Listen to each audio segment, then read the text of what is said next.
Hello, happy December. Thanks for joining me, as it is indeed Advent. Here at the Fat Cat Detective Agency, we are spending our Advent trying to solve a murder mystery. This is Murder on the Yuletide Express by Edna J. Winthrop. So in each of the 24 days of Advent, there's part of a murder mystery story and then a puzzle for us also to solve, to help solve the mystery. As you might be able to tell by the cover, I don't think Edna J. Winthrop is a real person, but we're crossing our fingers for a quality murder mystery regardless of the AI art cover. I'm going to be releasing these videos in 4 sets of 6, so you can follow along with me and also give it a go. I'll try and give you all the important information to try and solve the murder mystery, and I'll also show the puzzles on screen before I give you the answer if you want to play along. I hope it's not the same answer as Murder on the Orient Express, but we'll keep that in the back of our minds as a possibility. Yeah, let's crack on with the festive season, and tomorrow me is gonna tell you what happens in day 1, which is called A Mysterious Invitation. It's the 1st of December, so we're moving over to the Christmas tree setup.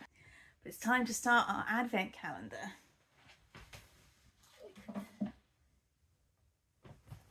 I have already read day 1, so let's discuss the murder mystery, at least the beginning of it. A couple of things to note first of all. Yes, it's not just AI art. The text inside is also written by an AI. I've heard people talking before about M dashes and how that's like a signifier of AI writing, but I've never seen it before because I've never seen like entire paragraphs. But I'll fill you in on the story. So the premise is that every December, a famous murder mystery author organises a month-long or 3-week-long train journey, which is also a murder mystery game. So she writes a different one each year, and it's incredibly expensive and luxurious, and it's very hard to solve. There's only 20% success rate amongst the guests, and it's a very prestigious event every year, and it ran for decades until 5 years ago when her research assistant died whilst the trip was underway. At the time it was ruled an accident, of course. But basically she was found on some like external stairs around the outside of an observation car. She was found by one of the guests, and obviously that led to like insurance problems and a compassionate break for the company. But now here we are, this December 2025, and the Yuletide Express is starting up again. The premise from the like puzzle investigation point of view is that there is an anonymous client, and he has hired somebody, an investigator, to be on the train pretending to be a normal guest, but actually investigating the murder of the research assistant, who was a young woman called Lily Montclair. And then, as well as the sort of in-person on the train investigator, they've also hired us, the reader, to work together with the investigator to put together the pieces of evidence and see if Lily's death was actually a murder, and if so, who was the perpetrator. Interestingly, the investigator character on the train is not a detective or a special agent or anything like that. We were introduced to him in the first chapter, which is kind of this is all before he gets on the train. It's all like just setting the story up, and his name is Ezra Doyle, and he's actually an investigative journalist, but he's disgraced. He basically just got a story completely wrong, accused someone he shouldn't have of, being a criminal, and it turns out they were actually a philanthropist, and it ruined his career and tainted his name. And the only person who still believes in him is his agent, Vivian Kincaid. So the story starts off with him in the doldrums, like falling apart in his apartment, and then Vivian visits him and says, she doesn't quite tell him the truth, she doesn't tell him about the client fully, but basically she proposes to him that he should go on this Yuletide Express trip and he should solve the murder mystery, and that will prove that he still has it and that he can still investigate and is an amazing journalist and can solve conundrums. It's a bit of a thin premise, honestly, because the tickets for the train are like £30,000 a ticket, and she's kind of at this point presenting it as if, yes, it will save both their careers, but it's almost as if she's bought him the ticket and it's encouraging him to do this. And initially he is reluctant because he very sensibly says, you know, I'm a proper investigative journalist. I'm not, you know, gonna play along with a murder mystery dinner party solving fictional things. But she kind of talks him around. So he agrees to take on this job or idea of hers. After she's left, he receives a mysterious note in the post delivered by courier late at night, and it says, Mr. Doyle, the accident 5 years ago wasn't an accident. Lily Montclair was murdered. The truth waits on the Yuletide Express. You are the only one who can find it. A friend who believes in justice. So it's very anonymous, very mysterious. And so he kind of starts pairing that little note of suspicion up with the passenger list that he's been emailed by his agent, and starts looking into the history of the train, finds that yes, he sort of agrees that Lily's death was a bit suspicious. He has a bunch of questions around it.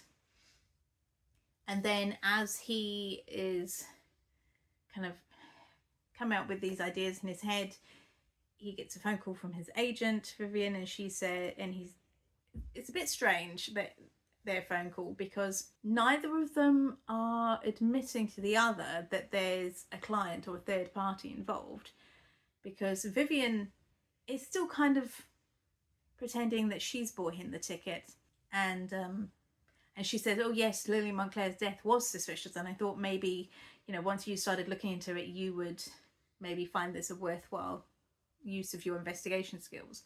But she never mentions that anybody has hired her to get him on board.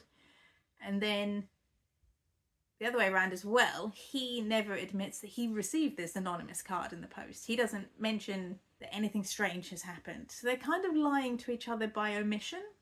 I'm not sure if that's part of the story or if that's part of the AI not quite following through on that thread. Definitely did need a human editor to go through this and tighten things up a bit. There's a bit of repetition that isn't necessary. You kind of get a sense of like, yeah, come on, we get it. Move on with the story. It's quite, yeah, as I said, quite a few pages. And then the chapter just ends with him deciding to take the job on. Yeah. After ending the call, Ezra sat in the quiet darkness of his apartment, feeling the familiar weight of responsibility settling over him. Tomorrow he began preparing for the most important investigation of his career. For the first time in 3 years, it felt like a risk worth taking. Outside his window, London slept on, oblivious to the fact that somewhere in its sprawling expanse, the killer was probably sleeping soundly, confident that their 5-year-old secret was safe. It's interesting that this book is set in 2025. So Lily Montclair died December 2020. And so far, there's been no mention of the fact that that was not a normal Christmas. And no mentions of pandemics or lockdowns or any kind of special measures that might have been in place on the Yuletide Express. If it was, why would it even go ahead? Just a bunch of strangers coming together on a train. But I mean, rich strangers, so like, you know, the rich people, certainly the politicians anyway, did whatever they wanted to do. So I am wondering if that's going to become part of the story, or if we're just kind of pretending that Christmas 2020 was just like any other. Anyway, and then after that we have the first puzzle. The puzzle's not really embedded in the main story, so I don't know if this is related to Ezra's work, or if it's just something for us as the reader to try and get a little bits of extra information to help us solve the mystery. It's too early to tell at this point, but basically it's just a very simple reverse alphabet cipher. It just says, the first shall be last and the last shall be first. And then put a photo up of what it, of what the coded text is. Basically it just says, don't trust the actor, he lies. Which brings me on to the actual passenger list. So there's our investigator, there's the creator of the whole experience called Agatha Rutherford, who's a famous murder mystery author. There's Alistair Kingsley, he's the co-founder of the revival of the experience. He's a murder mystery enthusiast, and he is the person who discovered Lily Moncler's body 5 years ago. There's his wife, Cordelia Kingsley. So just rich people.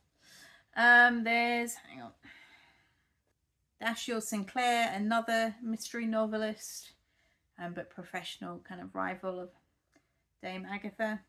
There's Penelope Rothschild, reclusive heiress, very private, loves mystery novels, as they all do. There's Linus Whitehall, he is the main staff member on the train, the conductor, and is the person who's worked there for decades. There's Hazel Montgomery, she's an influencer. There's Sebastian Blackwood, now he's the actor who we were just kind of warned about. There's Imogen Fairfax, a writer and fan. There's Ezra's agent Vivian, who appears she might be joining us on the train. And then the only other person listed is Lily Moncler, the deceased protege. And they all have quite AI photos. And that's it so far. So that's day 1 of Murder on the Yuletide Express.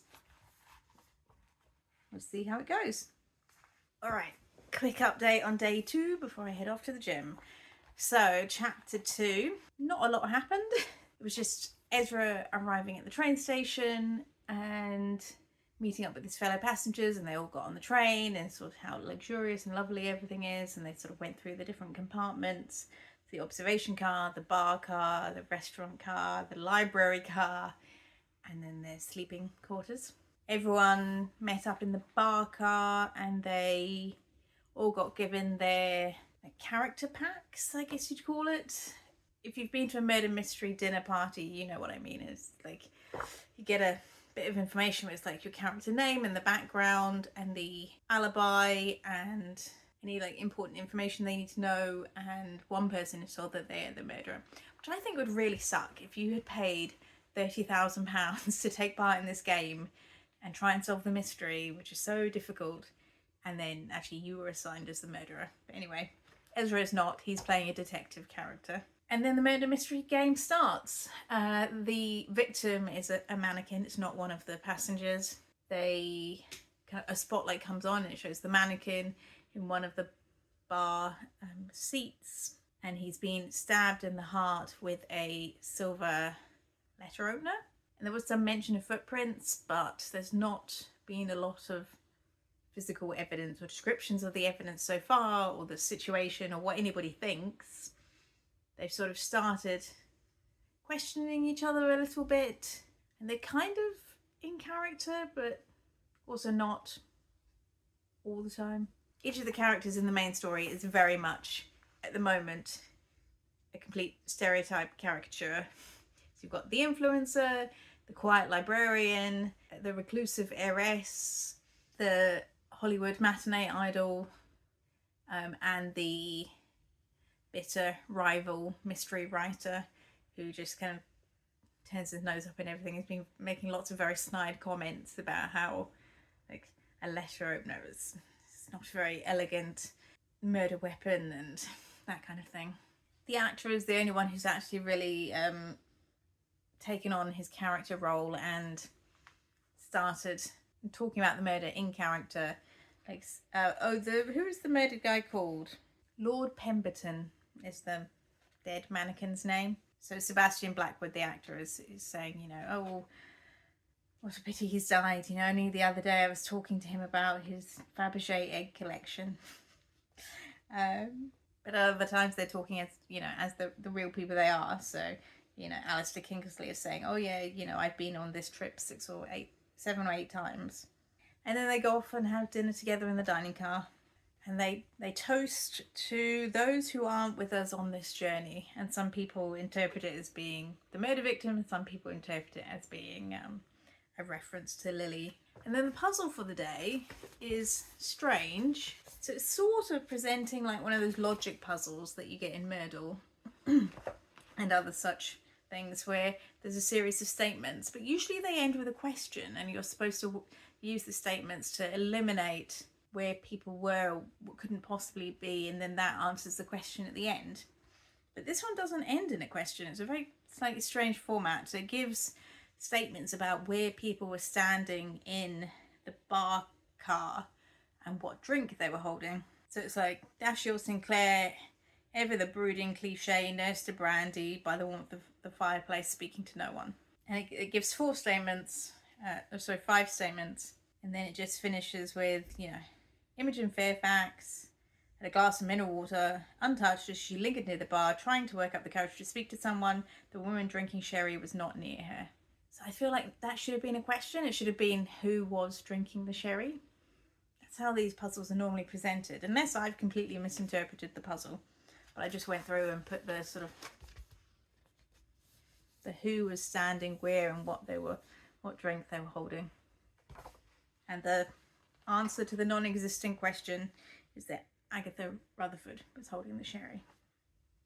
And that's it for day 2. Okay, day number 3.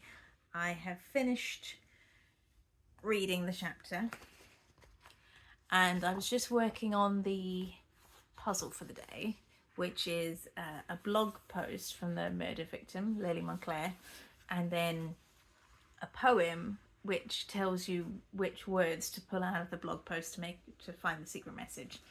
It's pretty standard, and I've done that kind of thing before, but I wasn't getting it. It wasn't really making sense to me. So I flicked to the back. I'll talk about the chapter in a minute, but I flicked to the back just to see if there were clues or hints or something. And there is a section called Declassified Archives with a QR code. The text above it says you should only look at these declassified files after you've completed your investigation, because it's basically just to answer any questions you had to skip or you felt you weren't confident on. But when I pulled up the Google Drive for it, the first PDF is called Urgent Corrections, and it's presented as like a letter from the client solicitors, basically saying it's come to our attention that there have been some errors in the evidence that we provided to our investigators, and so you're not able to solve them. And they apply to days 3, 4, 5, 6, 8, 9, 14, 15, 16, 18, 21, and 22. There's just so many. So yeah, no wonder I wasn't getting the day 3 puzzle. And I looked down at the correction for that, and I think the blog post is the same, but the rhyme underneath that tells you which words to draw out, completely different. So in the book, the Eagle's Realm, the first you'll see, take the prize at number 3. The corrected version, the Eagle's Realm, the first you'll see, take the prize at number 7. Wow, somebody was so desperate to go for a rhyme that they completely forgot to check. It led to the right word. The Peacock Stage, a world of art, count 25 to play your part. The Peacock Stage, a work of art, count 41 to play your part. So I'll revisit that blog post puzzle in a second, but before I do that, I'll catch you up with the story so far. So it starts with Ezra going back and just like basically running over the characters again, talking about who is kind of acting in certain ways and what they might be up to. Just a bit of refresh basically for everyone. The big development is that Ezra now believes that the actor Sebastian Blackwood is also investigating the death of Lily Montclair, because so Ezra believes that Sebastian gave that toast at dinner in order to rattle people, basically, that sort of put the wind up them, let them know that he's onto them, and he has not forgotten about the past. He's not forgotten about Lily, and he's going to try and get some justice, but in a very emotional, kind of triggering action kind of way, rather than Ezra's more analytical, investigative way. And then there's been some talk about the layout of the train, what rooms connect to each other, and that it went through a refurbishment after Lily's death. So there's like some doors where they didn't used to be, and Lily's office is now one of the guest bedrooms. The young, eager writer is in that room. So Ezra visited her room to have a look at the desk where Lily worked, and to just see that room that was her office. Then when he went to the lounge cart, he met up with the influencer Hazel, and she has been looking through photos that the staff on the train took 5 years ago. They're more like candid, and they're not publicity photos. And in it, there's a photo of a party on the night of Lily's death, and in it, she and Sebastian Blackwood are talking intensely to each other just at the edge of the photograph. And that's significant because Sebastian said publicly that this was his first time on the train, so lying immediately. But possibly, it's not clear from the photo what kind of relationship they had, or what they were talking about, anything like that. They weren't overtly arguing, but it was like seemed like an intense discussion. So now questions being raised about how well they knew each other and what the relationship was and that kind of thing. Then in the lounge car, everyone got together for sort of afternoon tea, and Dashiell, the rival writer, has started to make kind of accusations about Agatha, and maybe Lily was on the brink of making some big career decision, or maybe like whistleblowing or disclosure around possibly unethical practices on Agatha's part. So this is our first inkling of a motive. But Agatha sort of derails his comments and steers everyone back to the fictional murder mystery. And then the chapter ends with Ezra and the heiress, what's her name? Penelope. They're up at the observation car, and she says that she was on the train 5 years ago at that party, and she didn't know Lily very well, but they'd had a drink together, and that Lily had seemed frightened at that point, and Penelope doesn't believe that the death was an accident, because Lily wasn't a reckless, sloppy person, and that she wouldn't have accidentally fallen like that. She wouldn't have had too much drink or anything. It was all very suspicious in her mind. But she doesn't have any evidence. It's just a gut feeling on her part, so she couldn't go to the police or anything at the time. But she is offering to partner up with Ezra so that she can help him investigate, and because she's she's known for being very quiet and reclusive, she feels she can maybe gather information from listening to people who don't realise that she's listening to them. So basically everyone on the train in the current day is also dealing with the historic death situation, either actively investigating it, sneakily investigating it, making accusations to the organizer about their motives for getting the train up again, asking the staff, or looking at their photos from 5 years ago. Like, everybody's involved somehow. Okay, let's redo this puzzle. Okay, the Eagle's Realm. First, you'll see take the prize at number 7. 2, 3, 4, 5, 6, 7. The 41, 10, 11, 12, 13, 14, 16, 17, 18, 19, 20,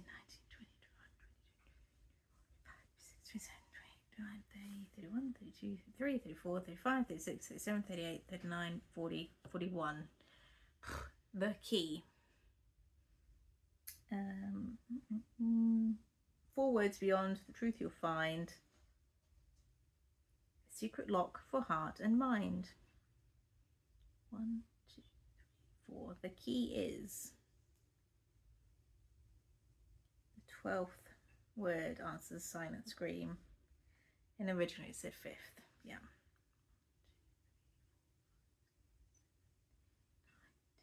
11, 12. The key is in. The key is in the, maybe? 21, 22. The key is in the raven's nest. Interesting. What is the raven's nest?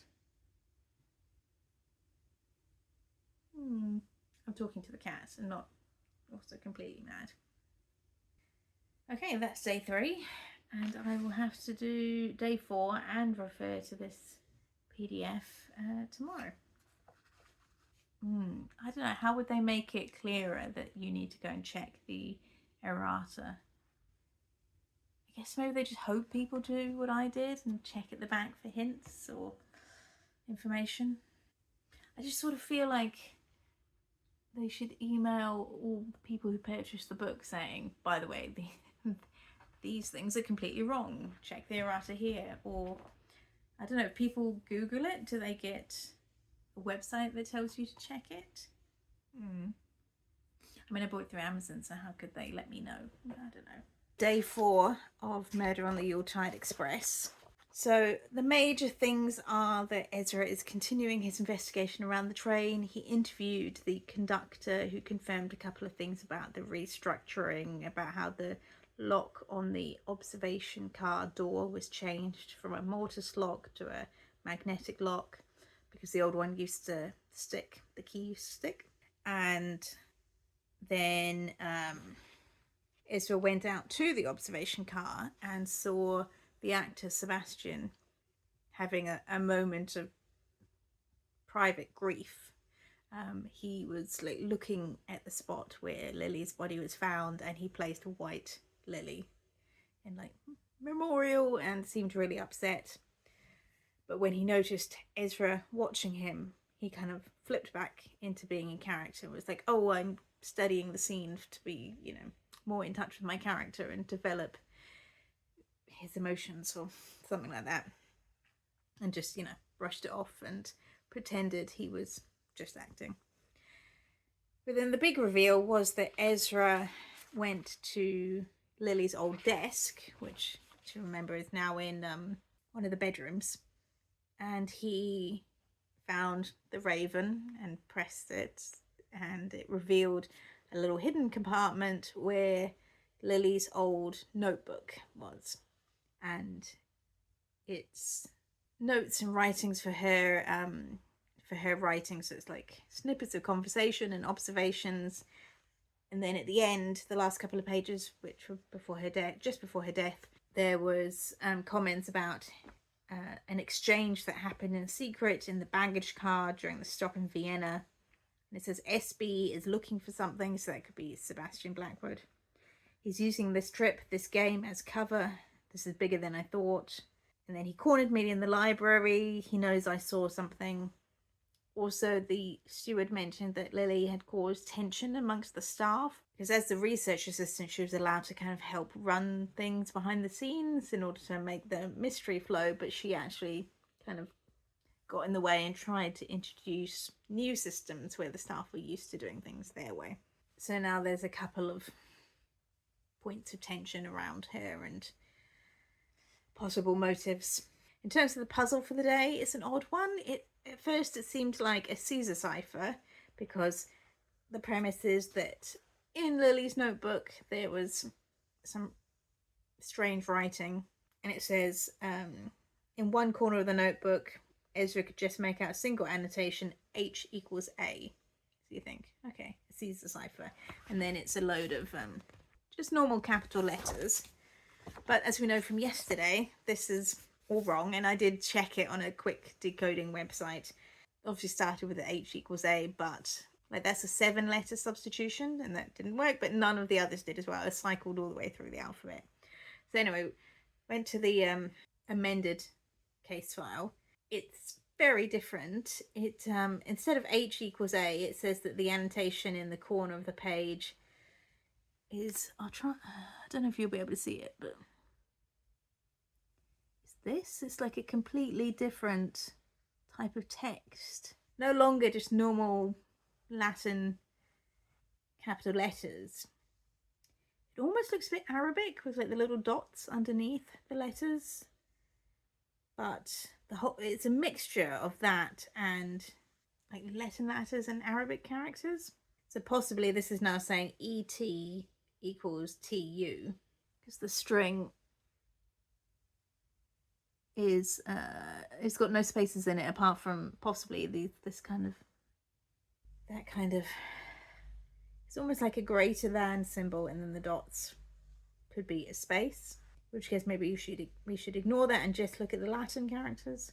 Also, weirdly, in the book, it says your task is to decipher the cryptogram below. Use the provided clue and your knowledge of letter frequency, word patterns, and deduction to crack the code and reveal Lily's secret message. Whereas in the errata, it just says your task is to decipher the cryptogram below. Use the provided clue to crack the code and reveal the secret message. No mention of letter frequency and word pattern. So something is strange has gone on. It's also just so weird that this is a mistake even in the first place. But a Caesar cipher is very simple, very easy to check. Like I said, there are websites you just plug in the original text and it decodes it for you. So even if this book was written by an AI, why did nobody check a really simple puzzle? It's the same with the poem one as well. It would take 2 minutes to check it. Yeah, I'm a bit confused by this though, because it's not like this equals that. And actually the cryptogram, the encoded message, doesn't have the letter E in it at all. That's incredibly unhelpful. I have to use the hints for the first time. Yeah, I'm just going to look at a hint because that annotation is not even slightly helpful. Okay. Contains it, please disregard the puzzle you find in the book and refer to urgent correction. As the provided clue suggests, this is a Caesar cipher.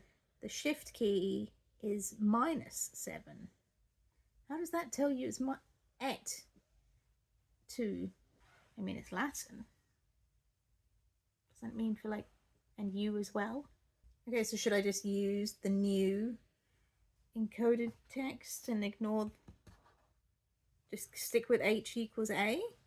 You can't take the cryptogram from one thing and the cipher key from another. Like if it's the same cipher key, just say that. Let's pull up that decoder again. Okay, so AXQH. Start with that. KZBHJ. That decodes to a load of nonsense. Okay.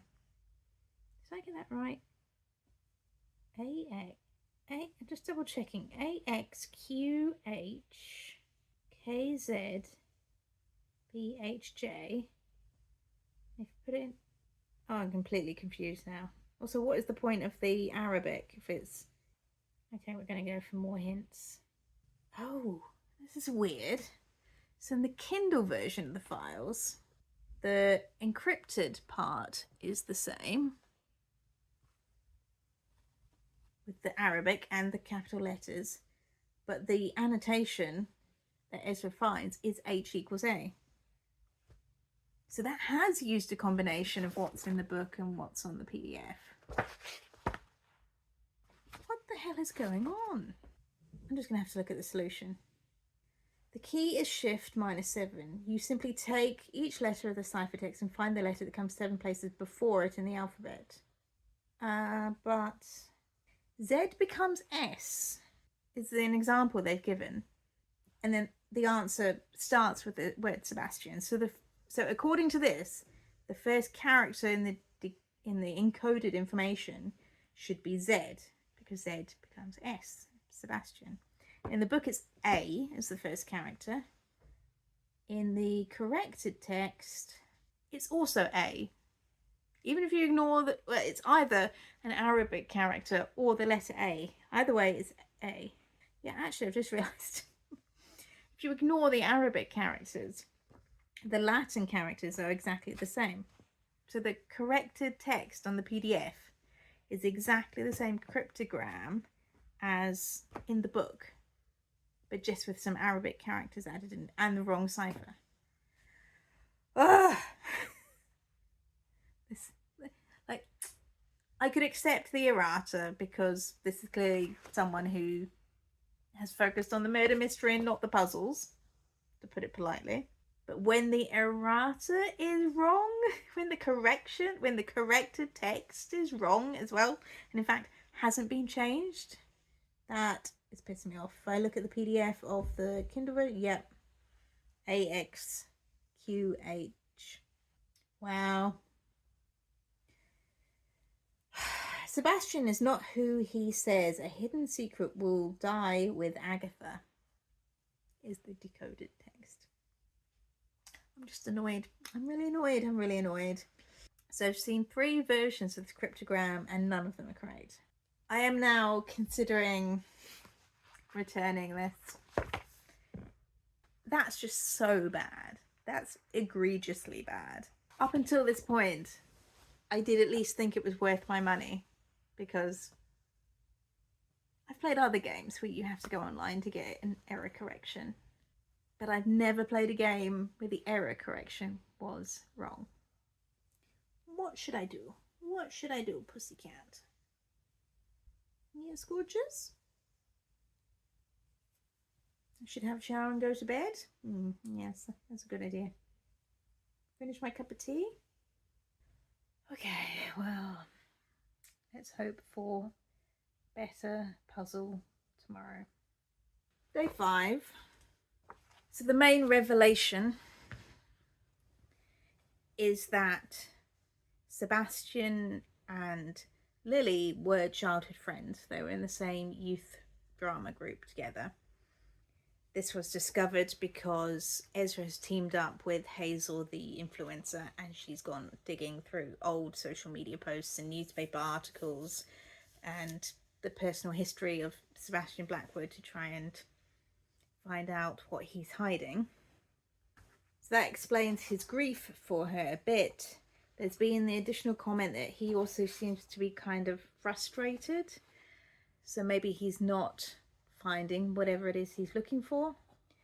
And Lily's diary or writing notebook has implied that Agatha has something that Sebastian wants. Now, this could be a secret or information. It doesn't have to be a physical object, but it's the something that was exchanged and Sebastian's trying to hunt it down.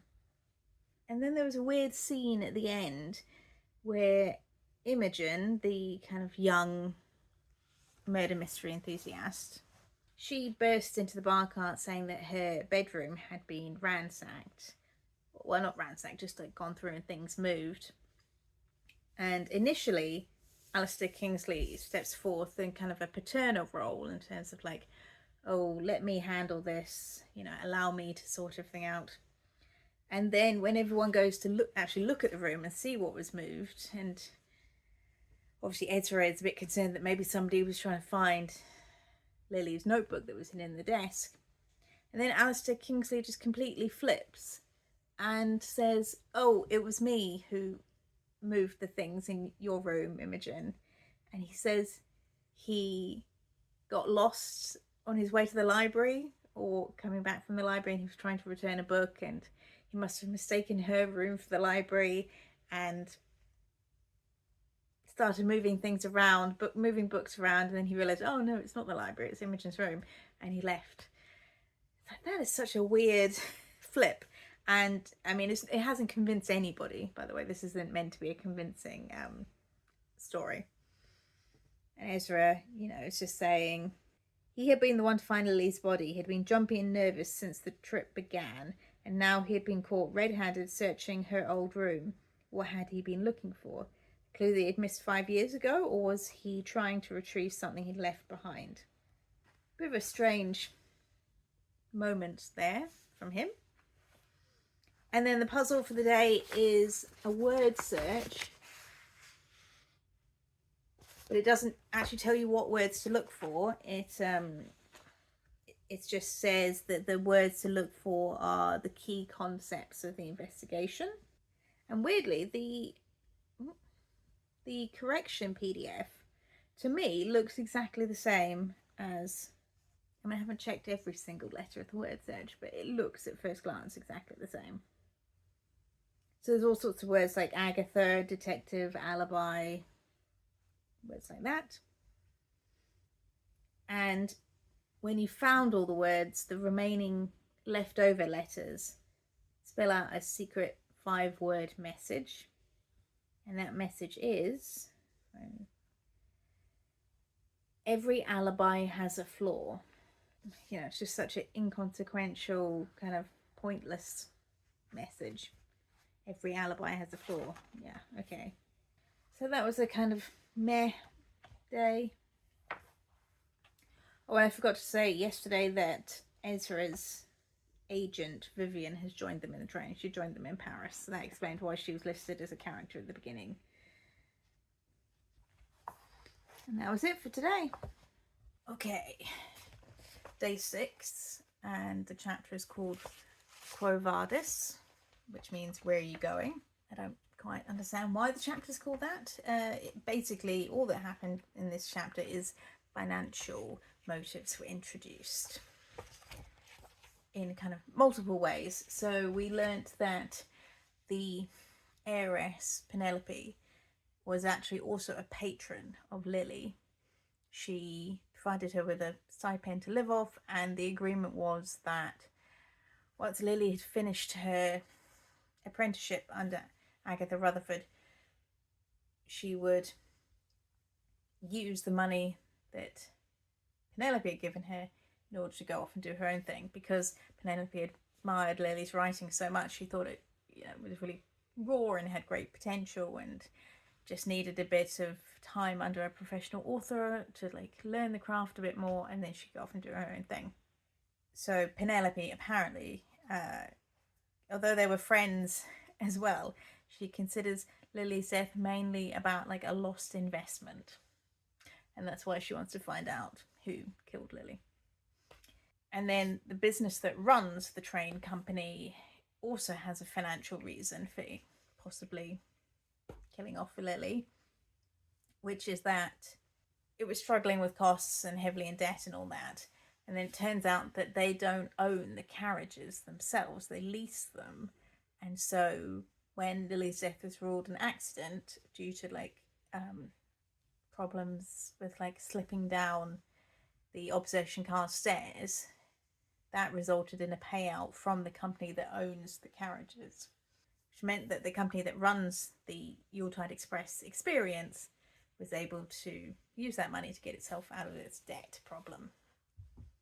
It wasn't clear whether the company running the excursion now is the same company just reformed, because it said the old one dissolved. So I don't know why they started up again if they're not able to make it work financially the first time. But I guess maybe it's a passion project for Agatha Rutherford. And then Dashiell, the bitter rival author, turns out he also tried to mentor Lily. First of all, he tried to co-mentor Lily with Agatha, but Agatha shoved him away and said she wasn't willing to work with him. And then when he approached Lily separately, she said she actually only wanted to work under Agatha. She wasn't interested in his style. So he's butthurt about that. And then in the murder mystery game that they're actually playing, financial reasons were introduced by Agatha. She's kind of running the story and introducing new clues and motives and sort of presenting the information as the journey goes along. So she presents a financial reason that the fictional Lord Pemberton was murdered to do with his will, and that kind of flared up emotions from everyone else. She's very much like the puppet master, playing with their emotions. And so Sebastian had a bit of a mini meltdown just for a moment, where he started questioning people about Lily rather than the fictional game they're meant to be playing. He asked Penelope, the heiress, did Lily ever speak to you about money, about her contract with Agatha, about her future plans? And then he asked Alistair Kingsley, did you ever overhear conversations about Lily's financial arrangements? Did she seem happy with her position? But then he gets reminded that they're not actually supposed to be investigating Lily's death, and he kind of snaps back into character. And then the chapter ends with Ezra going back to his compartment and just writing down all the possible motives and suspects so far. So it's like the conspiracy, the possessive mentor, the businesswoman, and the spurned rival. They're the 4 situations that he's summarized and drawn together. The puzzle is, disappointingly, another Caesar cipher. They're just reusing the same thing. So it's back to Lily's notebook that Ezra found a couple of chapters ago. And it's 3 encrypted messages. It says the day's investigations have revealed a single crucial number. This number is the foundation. The 3 keys are a simple logical progression built from this single digit. So, open up our old friend, the corrections PDF. Because although I couldn't spot any difference in the crossword, this one definitely has different letters in the encoded section. So I did the first one already because the key is 3. And the decrypted words are, let me pull them up again, something like pride. Oh yeah, pride costs all. So I'm wondering, will the next one be a shift of 4 or is it still 3? Oh, it goes up to 6. 3, so maybe 3, 6, 9. Her pen is a weapon. Okay, that could be Agatha or Lily. Some secrets are assets. You know, the weird thing is, I thought that the first key was 3 because in my head, until I was summarizing this for you, I thought that there were 3 main motives drawn up. But actually summarizing it, I realized there were 4. So why is the shift not 4? Is it because there's 3 suspects? Sebastian, Agatha, and Dashiell?